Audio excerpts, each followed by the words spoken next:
what does mental health mean to you? Happiness, good. Balance, relaxation, a state of mind, a state of mind space, excellent. Inner peace, positivity, survival, well-being, personality, stability, excellent. Grace, I love that. Peacefulness. These are great responses. And mental health means so many different things to different individuals. A lot of times we may focus on mental health disorders, but mental health is not just about mental health disorders. It also includes how are you taking care of yourself so that you can maintain calmness, so you can maintain peace and balance in your life. So we're going to talk about those areas. So for general mental health statistics, mental health includes our emotional, psychological, and social well-being. So a lot of times we may think of, again, mental health being something in terms of having a mental health disorder, but everything that you do in terms of taking care of your emotional health, your psychological health, even your social well-being, being socially connected, all that contributes to your mental health. And sometimes when we are lacking in some areas, we may see that we're struggling, and so we don't have peace. Maybe we're in distress. So these things or these factors may impact our overall mental health. But mental illness are very common in the United States, and not just the US, but in the world. 1 in 5 US adults experience a mental illness each year. 1 in 25 US adults experience a serious mental illness each year, and those might be bipolar, schizophrenia in any given year. So any given year, the individuals that we work with, maybe individuals in our family, individuals that we may interact with at church, they may be experiencing a mental illness. And what does that mean? We'll get into that a little bit later, how to take care of yourself. But anxiety and depressive mental health disorders are the most common mental health disorders in the US, and sometimes I think in the world as well. Anxiety is very prevalent throughout the world. So I said that to make sure that we understand that mental illness is not something that's isolating for an individual, like you're unique, that you have it. There's so many people that might have a mental illness. There's so many individuals that might have be diagnosed with a mental health disorder. So I want you to be able to recognize that.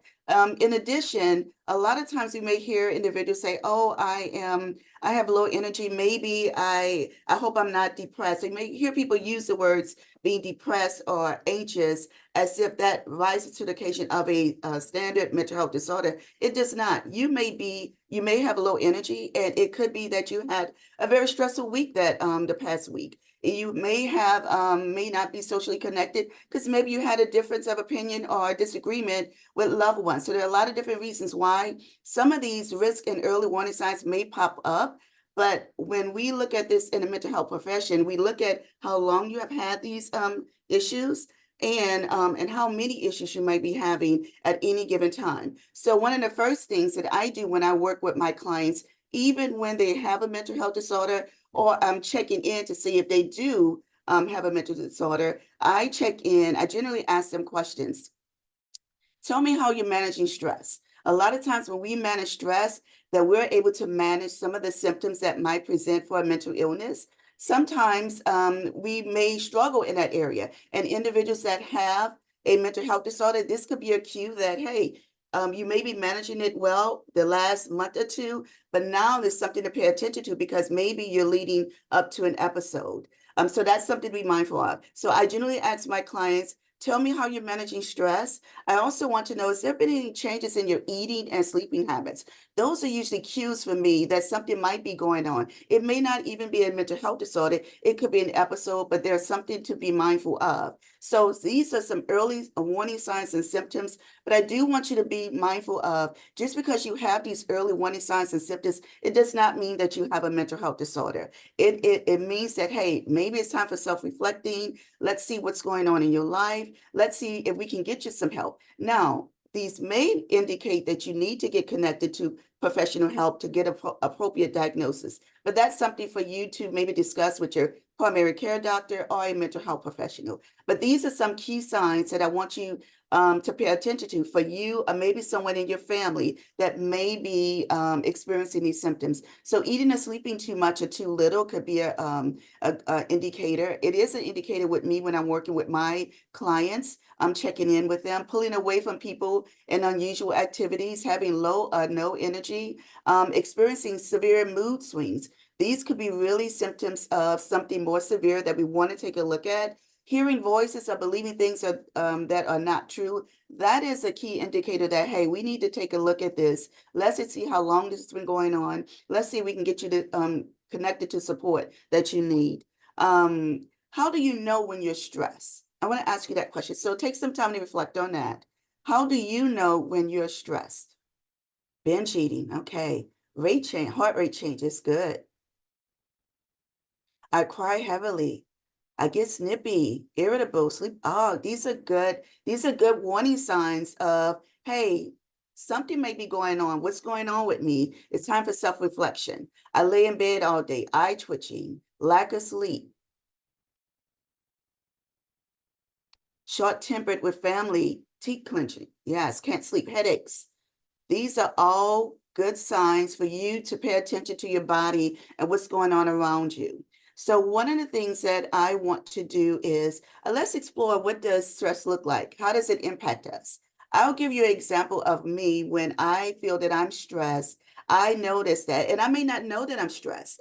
I start having acne breakouts. So I may get a pimple here and I'm like, what is going on? I didn't change my makeup. I didn't change my face routine. What is going on? That is an indicator for me that, hey, stop, reflect, take a look. What's going on in your life? So our body will indicate to us what's going on. For instance, we may have frequent headaches, fatigue, skin irritation. That's something that I experience. Also emotions, maybe loss of confidence, irritability, a little bit fussy than normal. For mind, it could be worrying a little bit too much. Negativity, hasty decisions, nightmares may come about. Behavior is being accident prone, loss of sex drive, drinking a little bit too much, and having difficulty sleeping.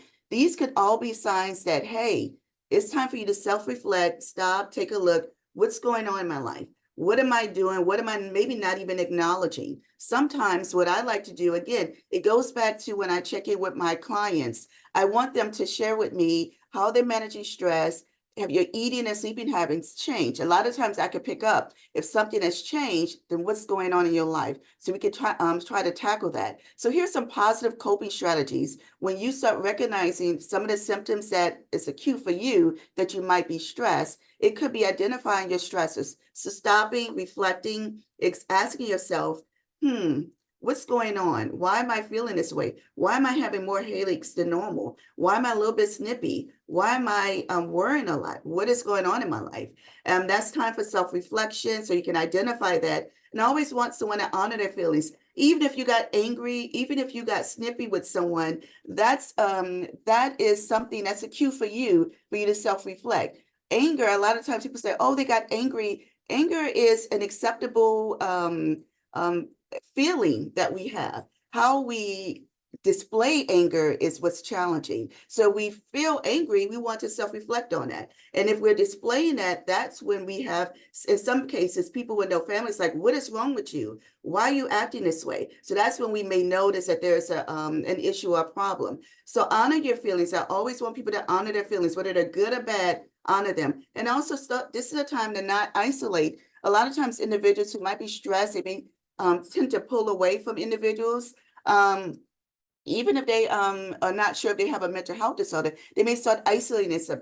This is not the time to isolate. We want you to stay connected, checking in with individuals. That is really helpful. If you have the ability, if you're having stressors that are leading to you not getting your work done or not following through on personal responsibilities, now it's time to self-reflect and maybe set some personal work goals for yourself so that you can address the stress. Sometimes stress is that's maybe there for a week, and once you're out of that stress, you can go back to normal, but sometimes it may be lasting. So setting some personal goals, work goals, that might be really helpful. Engaging in self-care is really important, and we're going to talk about self-care a little bit later, but engaging in self-care is so important. But that can also be a cue that, hey, what's going on with you? If you stop, if you have a skincare routine that you do every night and now you notice that you're not doing it, if you used to work out and now you're noticing you're not doing it, those are cues that maybe what is going on. There, you could be stressed,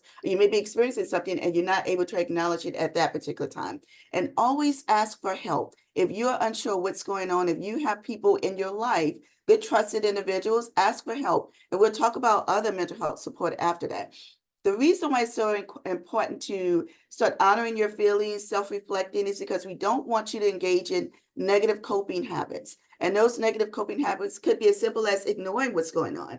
Oh, I'm snippy, but I'm not going to worry about it. Who cares why I'm snippy? They get over it. So if you are noticing that you're a little bit snippy or getting irritable, a little bit normal, now is the time to start paying attention to that.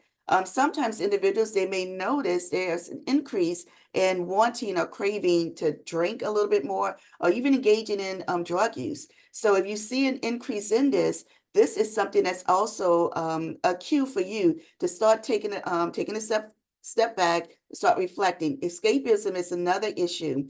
You have a problem, but you're not going to deal with it. I'm going to go enjoy myself. You know that you are struggling financially. You're not going to worry about that. You're going to go and spend money on going to a concert, going out to eat.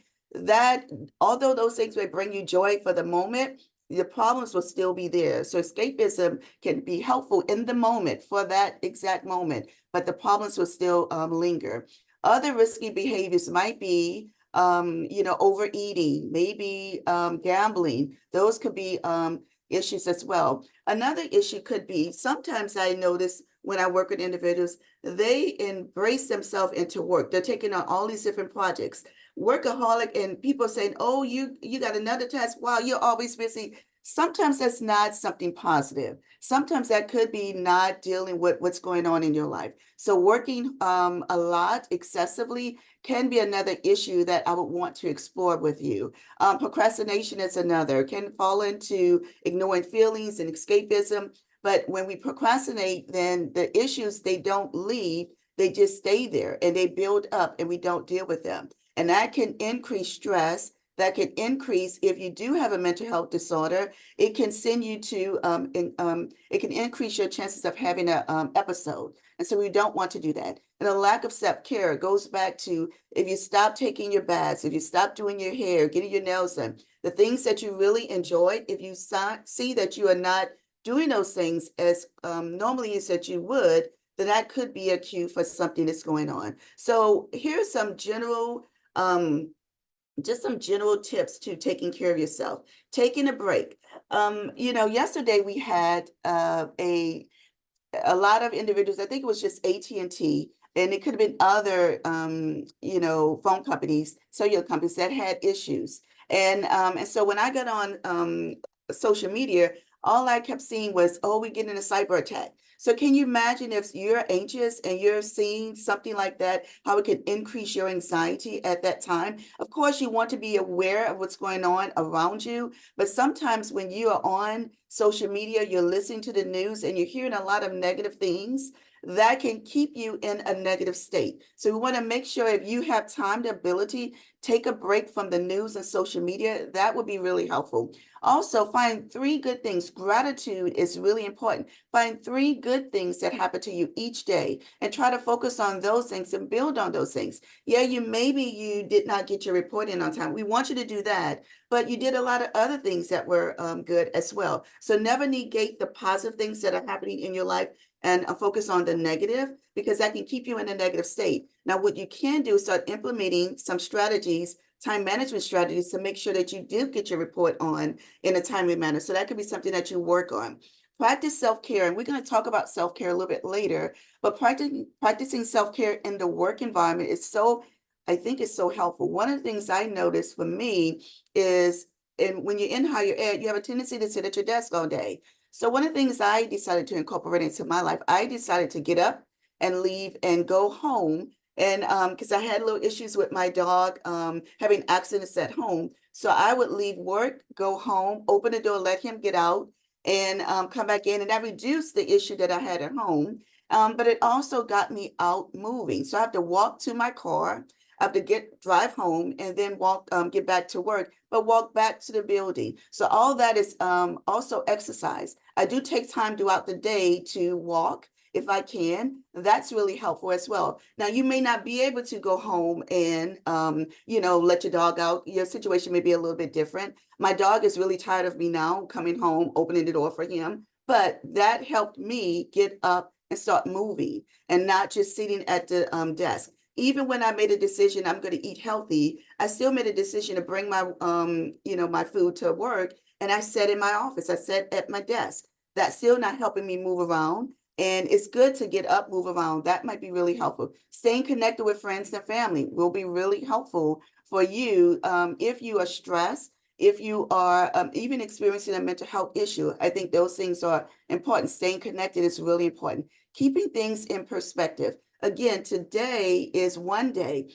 Today may be a stressful day, but tomorrow is another day. And keeping things in perspective, if you do have challenges today, it doesn't mean that you're going to have challenges tomorrow. And then what type of strategies are you going to incorporate in your life to kind of manage some of the stresses that maybe you experienced this week? So every day is a new day, every week is a new week for us to do something different. So these are some key strategies. So what does self-care mean to you? I want you to check in with me and let me know, what does that mean to you? Me time. I like that. Listening to music, happiness, great. Saying no, time to relax. Resting, awesome. These are great. Reflection, being kind to yourself. And as I see some of these pop up, these are great. And this is what is important to you. And the key is what's important to you, because what's important to you, maybe your family or your friends or coworkers, that may not even work for you. So noticing and being okay with finding out what's important to you, doing what makes you happy, being able to breathe, take a walk, great. And that me time. Sometimes I meet individuals that it is really hard to sit and take time out for themselves because they have so many people pulling at them. You have, you're not just a mom, but you're a wife. You're not just husband, but you may be a pastor at the church, or you are leading the baseball team at your kids' little league. So there's so many people pulling at you. How do you take time out for yourself? So finding out what makes you happy, what brings joy to you, is a part of taking care of yourself. So these are great responses. And so for mental health, our goal is we want to stop, reduce stigma. We want to reduce stigma as it relates to mental health. And I will say this, after COVID, I think we have a lot of people a little bit more open to talking about mental health. So that's a good thing. So the other part, we got to get as many mental health providers to be really ready and available to meet individuals who are now open to, maybe I do have a mental health disorder. I've been saying that I'm worrying a lot, but maybe that worrying is anxiety. So that's really good. So we want to, a part of what this discussion is stopping the stigma, reducing stigma surrounding mental health so that we can see mental health just like we see a heart condition or any other medical condition out there. But having a trusted friend to talk to check in with you is really important. Sometimes those individuals will be the first people to notice, hey, I see a change in you. What's going on? Or if you feel comfortable checking in with them, I have been diagnosed with a mental health disorder. Do you feel comfortable checking in with me every once in a while to see how I'm doing? So you can teach people how to interact with you, how you want them to check in with you if you do struggle in certain areas. But having a trusted friend is so important. If you don't have a trusted friend, or even when you do speak to a trusted friend and you still feel like I need more, I'm still struggling, discuss it with your mental health doctor. Discuss, not mental health doctor, discuss it with your doctor, your primary care physician. That's a great resource for you to get the conversation started if it did not work out well for you talking to a friend. And a friend, it may not be that they can't support you, but maybe your needs are a little bit greater than what they're able to support, and they don't know how to support you. So we can teach them how, but sometimes our needs may be a little bit greater than what they're able to support, and that's okay. So discussing mental health concerns with your doctor, that's another great start. Contact Employee Assistance Program. So we have EAP at Lone Star. So you have the ability to reach out to EAP if you feel that you need to communicate with someone. EAP is confidential, it's free and it's confidential, and it's available to our full-time and part-time employees. And so I will have the number available for EAP at the end of the program. But that's another great resource. And I think you can meet with EAP up to 5 sessions. So that's another great resource. LSE, we have a drug and alcohol prevention program. And so it's a great place to get some information. If you feel that your concerns are a little bit greater, but you don't know where to start, you don't want to go to the doctor, you don't want to talk to EAP, you can go to our LSE drug and alcohol prevention program website, and you'll get some information about health issues, consequences of, and also to give you resources in terms of who to contact. And I'm going to give you some additional resources toward the end. But if you know you were diagnosed when you were at your maybe in your 20s, and now you feel that you're noticing the same symptoms are coming up, and maybe you might be experiencing an episode, you can reach out and get connected to a therapist or a psychologist. Psychology Today is a great resource for you to use. And I'll give you a little bit more information about Psychology Today. Is that when you log on there, you can identify a therapist based upon your insurance, based upon the need that you're reaching out for. It could be anxiety, it could be depression, it could be relationship issues, and you can identify based upon those needs. In addition to that, you can key in your zip code. And so the individuals that are available in your area will populate. And so you may need to find someone outside of your area. You have a picture of them. You can get a bio of those individuals. So you can connect initially by viewing them and their information. So that's a great resource. If you want to move up to a psychologist, Psychologist Locator is another resource for you to take advantage of. And these are areas that you can just Google, Psychology Today or Psychologist Today. If you know you need a psychiatrist, you can utilize that using Psychology Today as well. So if you know you need to get back on your medication, that's another great resource for you to look up a psychiatrist so you can go in and meet with those individuals. So now we're going to focus on alternative support. Small steps matter.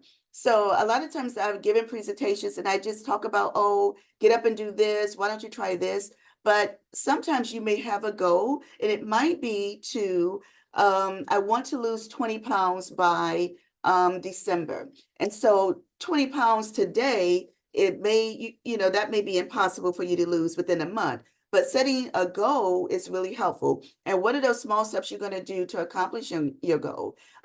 First thing I always want you to do is when you're practicing self-care, check in with yourself. What is going on in your life? And this could be something you do weekly. It could be something you do monthly, where you spend a day getting to know yourself. What are some things that you want to focus on? What are some things that, it's been problematic in your life? Have you been engaging in stress management techniques? And whatever that looks like for you. Have you been having some difficulties with your finances? This is an opportunity for you to start setting some goals for yourself. And the first thing is checking in with yourself. But one of the small steps you can do is you take care of yourself and take care of your mental health is eating healthy. And eating healthy is very broad.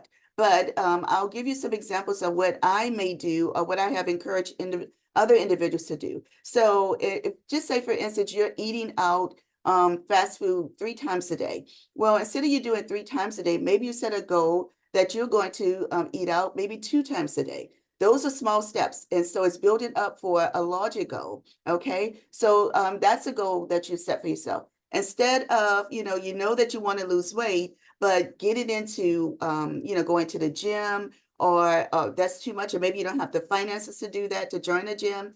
That could be a little bit too much. Maybe having a commitment to do it every single day is a little bit too much for you. What can you do? Maybe you could start by walking. If your college, your campus have a walking trail, you can start by walking at your work. And this could be a great opportunity for self-care at work.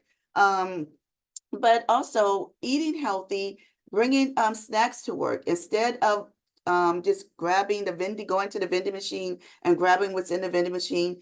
Prepare your snacks ahead of time. And I know if you go to the grocery store, they have some like 100-calorie packages that you can actually start bringing to work. You have maybe you could pack some healthy snacks like apples, carrots, celeries, so you can bring to work. So start thinking small so you can complete your larger goal. Exercising is so important. So most of our sites, our campuses will have a fitness center. And so try to find out what's going on at the fitness center. I know at the Tomball campus, we have a walking trail. So I have a tendency to walk go to the walking trail, during the winter because I'm not going outside. And now it's getting warmer outside. I'm outside. I'm walking outside. So that's something that you can do. And sometimes walking or exercise and engaging in exercise can be as effective as if you decided, if you don't want to take medication right now, if you have mild anxiety, depression, it can be as effective as taking medication if you engage in exercise regularly. So you can do some research on that. And I will show you places for you to go to get access to information that will help you learn a little bit more about some of the things that you want to implement. Getting enough sleep. So sleep is so important. If you don't get enough sleep, sometimes you wake up and you are groggy, you're not fully yourself. But it can also lead to increased stress. You can be a little bit more irritable, and it can also lead to major health issues. So getting enough sleep is so important. And one of the things I do is I check in with individuals about their sleep habits. What is your sleep routine? What do you do to engage in sleep? If you continue to, like you bring your laptop into the room where you're sleeping, you're on your phone and you use TikTok. Sometimes I've done this. I'm TikToked until I fall asleep. That can also lead to, not getting enough sleep, and it negatively impacts you the next day. So what is your sleep routine? I encourage everyone to create a sleep routine that's healthy for them. That may include not drinking alcohol before sleep. That may include not drinking caffeinated drinks before sleep. That can help you engage in sleep. When you go to your room to sleep, it could be that it's only there for you to sleep. You don't have a TV in your room. You don't have your laptop or any of those things in your room when it's time for you to sleep. And that would encourage you to have a good night's sleep. And going to bed at the same time every night is a good habit. And waking up every morning is a good habit.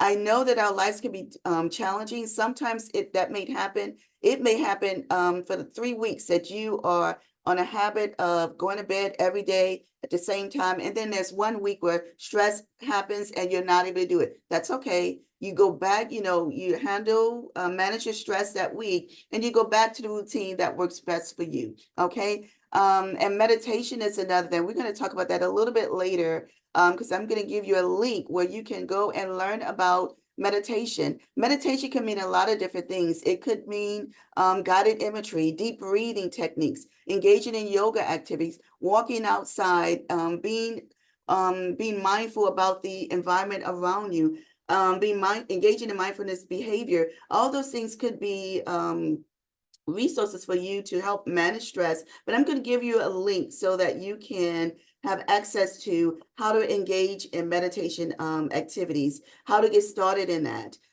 Setting boundaries is so important. So, being able to say no. Sometimes you're not able to say no as much as you may want to in the work environment, but being able to say no, setting boundaries for your life, being disciplined if you know that you want to accomplish be at a certain financial status by the end of the year. There's certain things that you need to do. And that may mean setting some boundaries and being disciplined about what you engage in or activities that you engage in. And so setting boundaries is so helpful as well. Embrace self-compassion. So no matter what we go through, if we start a plan, if we start working on engaging in steps to better ourselves, there may be times where we get off track. We don't want to get to a place where we beat ourselves up and we're like, oh my gosh, I'm not able to get this done. I tried it. It doesn't work. No, go back. Try it again. We don't want you to get in the habit of every Monday you're on a new diet because we want you to get the habit of sticking to it, but never give up on yourself. Continue to focus on what your end goals are and work toward them. Some days will be difficult than others. That's okay, but stay on track. Learn a new skill is really important. So here we can check in with Lone Star College CE. That's an opportunity for you to gain a new skill. That might be if you're looking to get a promotion. It could be, what type of skill sets did I need to get this job? And so you kind of take advantage of it. Also, and I may be pronouncing this wrong, but Udemy, this is a new platform that we have at Lone Star. I think it's taking the place of LinkedIn. But this is another great resource for you to learn skills to move up. Or if you know that you want to be promoted, take a look at the job description, see what skills you need in order to be compatible for that job and work towards accomplishing that. So learning a new skill is can be really, it can give a sense of pride and purposefulness. Getting connected is also so important in our lives. So join a campus or community committee. It could be really helpful. I know our chancellor encouraged us, if you're interested in joining a committee, ask, can you be a part of it? Now, I'm not saying that if you ask and you're automatically going to be a part of it, but if you want to be a part of it, ask and see if you can. If you can't join a committee at work, consider joining a committee in your neighborhood. I know my HOA, they have a lot of different committees, but they need help and they need support. So that's another way to be connected and to feel good about yourself. Also, if you in church, if you want to join a committee at church, that's another way of staying connected and feeling like you are engaging in something that's bigger than yourself.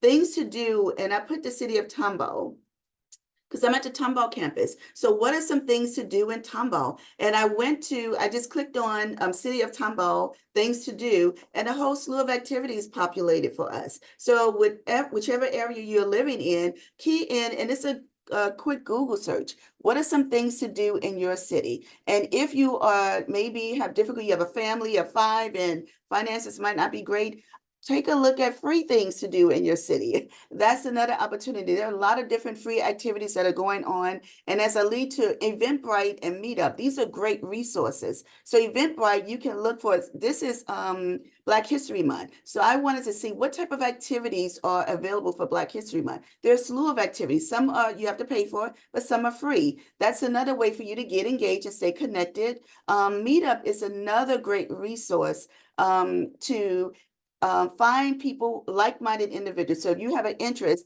and you have nobody around you, you're in the family and nobody wants to do what you're interested in doing at work, everybody's like, I don't know about that. Then you can join Meetup and you can connect with individuals who are like-minded. Now, I always want to encourage you whenever you engage in and communicate with online, we don't trust everybody. So I want to make sure you employ tips to make sure that you are being safe. Never go and meet people in a real weird place or anything like that. So meet in safe areas, but it's a great way to utilize, if you feel that you're not connected, you could be new to the community, maybe you're in transition in life. These are great ways for you to get connected and stay connected and feel like you're a part of something. And lastly, volunteer. I remember when I was last minute, I did not make it home to Thanksgiving. And I'm thinking, what am I going to do? I didn't want to cook. I wanted to, and I thought about what type of activities are going on that I can make a difference in. And I reached out to volunteer at it was a Thanksgiving event. And we were there to offer food to individuals on Thanksgiving. So we have prepared food for individuals who needed food to eat on Thanksgiving. And that was so rewarding for me at that time. So I didn't even think about going home. I thought about making a difference in another person's life. And one of the things I noticed that a lot of times with activities like that, I met people who engage in this activity. It's like a family tradition for them. Some people stay at home and they cook for Thanksgiving, and then you have another group that goes out and they volunteer. So these could be new habits, new traditions you're starting in your family, but you can volunteer in an area that you're interested in. You get your family involved in activities that are interesting to you. And so one of the things I want to encourage you to do is how to combat mental health misinformation. There's so many negative myths about individuals with mental health disorders that a lot of people may suffer in silence, and we don't want that. We want people to feel comfortable. I'm not saying that we want people you meet someone and say, oh, I'm depressed. No, not that. But we want people to be mindful of when you make comments, say, oh, the Texas weather is so bipolar. That may impact someone. That mindset might be, hurtful to the next person. So be mindful of the things that we say. And also, how do we combat mental health misinformation? These are trusted sites for you to go to. And if you could take a picture of this, these sites. I would encourage you, if you have a question about a mental health disorder, if you have a question about symptoms that you might be experiencing, these are great resources for you to go to. Most of my presentation came from these resources, and I utilize these. If you have a family member that might be struggling with a mental health disorder and you don't know what to do, NAMI is a great resource for you to utilize. It will have information there for you to how to start the conversation with someone who may be struggling, how to start a conversation with someone that you think might have an issue. So those are great resources. Also, the Substance Abuse and Mental Health Services Administration, if you or someone you know might be struggling with substance abuse, there's a great resource there that you can go in and you can click in, you can use, I think you put in your zip code, and you can find resources in your neighborhood. So that can help you with addiction. And it's all done in the privacy of your own home. You don't have to reach out to anyone, but these are great resources. If you are not sure, you're like, I've been having these symptoms, I'm struggling a little bit, I don't know what's going on. Mental Health America is another great resource. They offer self-assessments. And so you can go on there and you can assess yourself. You'll answer some questions, and then at the end, they will give you resources to let you know that it seems like you may have depression, you may have anxiety, and they'll give you resources in terms of how to get connected. Okay, so these are great resources. The CDC is awesome. The National Institute of Health also, and of course, American Psychological Association, American Counseling Association. That's what they do. They focus on mental health and taking care of individuals who might be struggling in these areas. So these resources are great resources. Hopefully you take a picture of this. And the last one I do want to share is the JED Foundation. So JED Foundation really focuses on young adults. And so because this is African American Black History Month, they have a great resource, but there are a lot of other websites that might have a focus on African American mental health.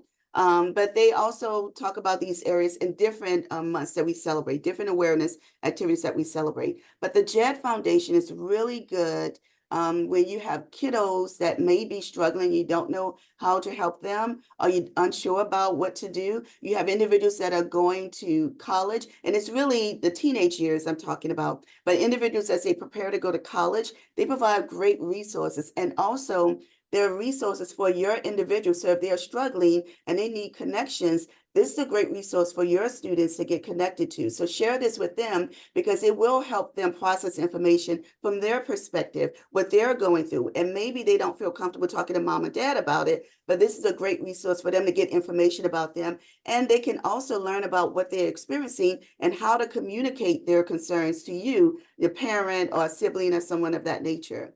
So the other resources that I'm going to share with you would be, you're going to get a link of resources from me. And these are the additional resources. So emotional wellness, this is an opportunity for you to self-reflect on what are some things that's going on in your life. And it's going to ask you questions about how to reduce stress, quality of sleep, and also loss. During COVID, a lot of people experience loss. And sometimes we don't know that we're experiencing what are the symptoms of that and how we should behave or how we should respond to loss. But you'll get some information from there. The American Counseling Association will give you 100 ways to reduce stress. So that's another way for you to take with you, because I can't talk about everything here. And eating habits, you may have your eating habits down, you may exercise, but you're still stressed. These will give you additional ways to manage those. The Harris County Public Health is and the Montgomery County Resource Flyer. You're going to get those two links.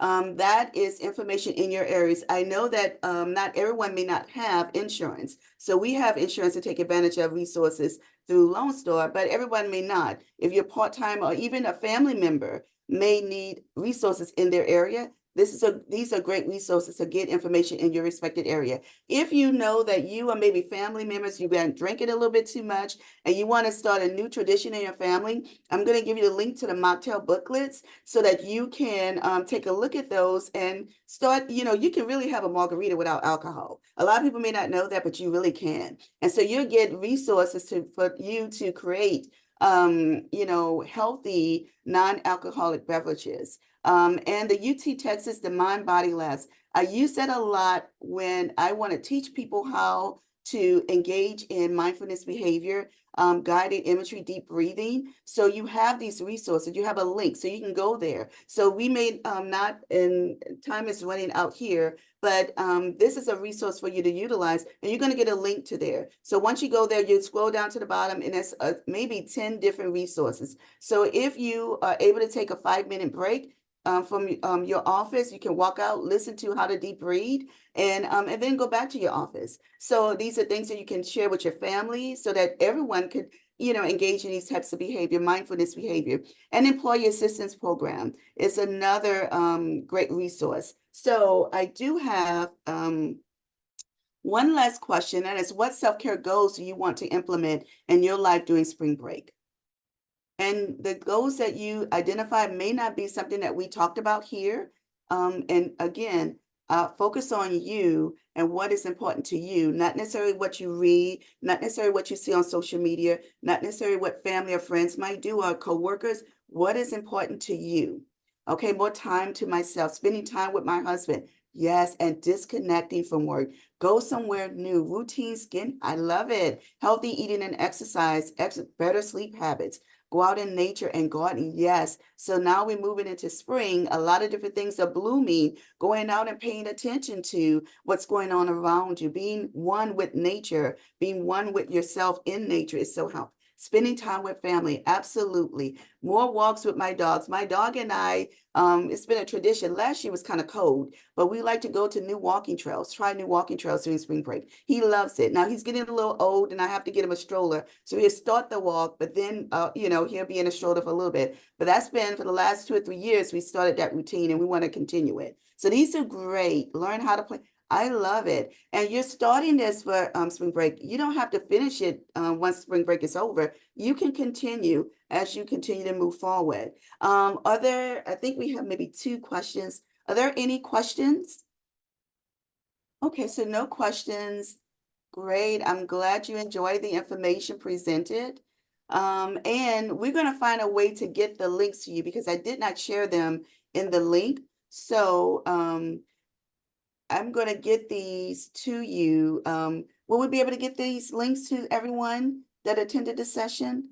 Or I do know that this is being recorded in case anybody wants a copy of the recording. And if there's any additional links that you would like to share or anyone would like to request, share them with the committee, and then we'll disperse it on whoever requests the links. Okay, great. And so I will add it to, I'll see if I can add it to the links here, or it could be emailed to you in the other information that goes out. So thank you so much. And I don't see any questions. So go on and create a healthier you. Thank you so much for attending. Have a great day. And I know the rest of the presentations will be awesome. Thank you, Lisa, for the presentation. It was awesome. Thank you.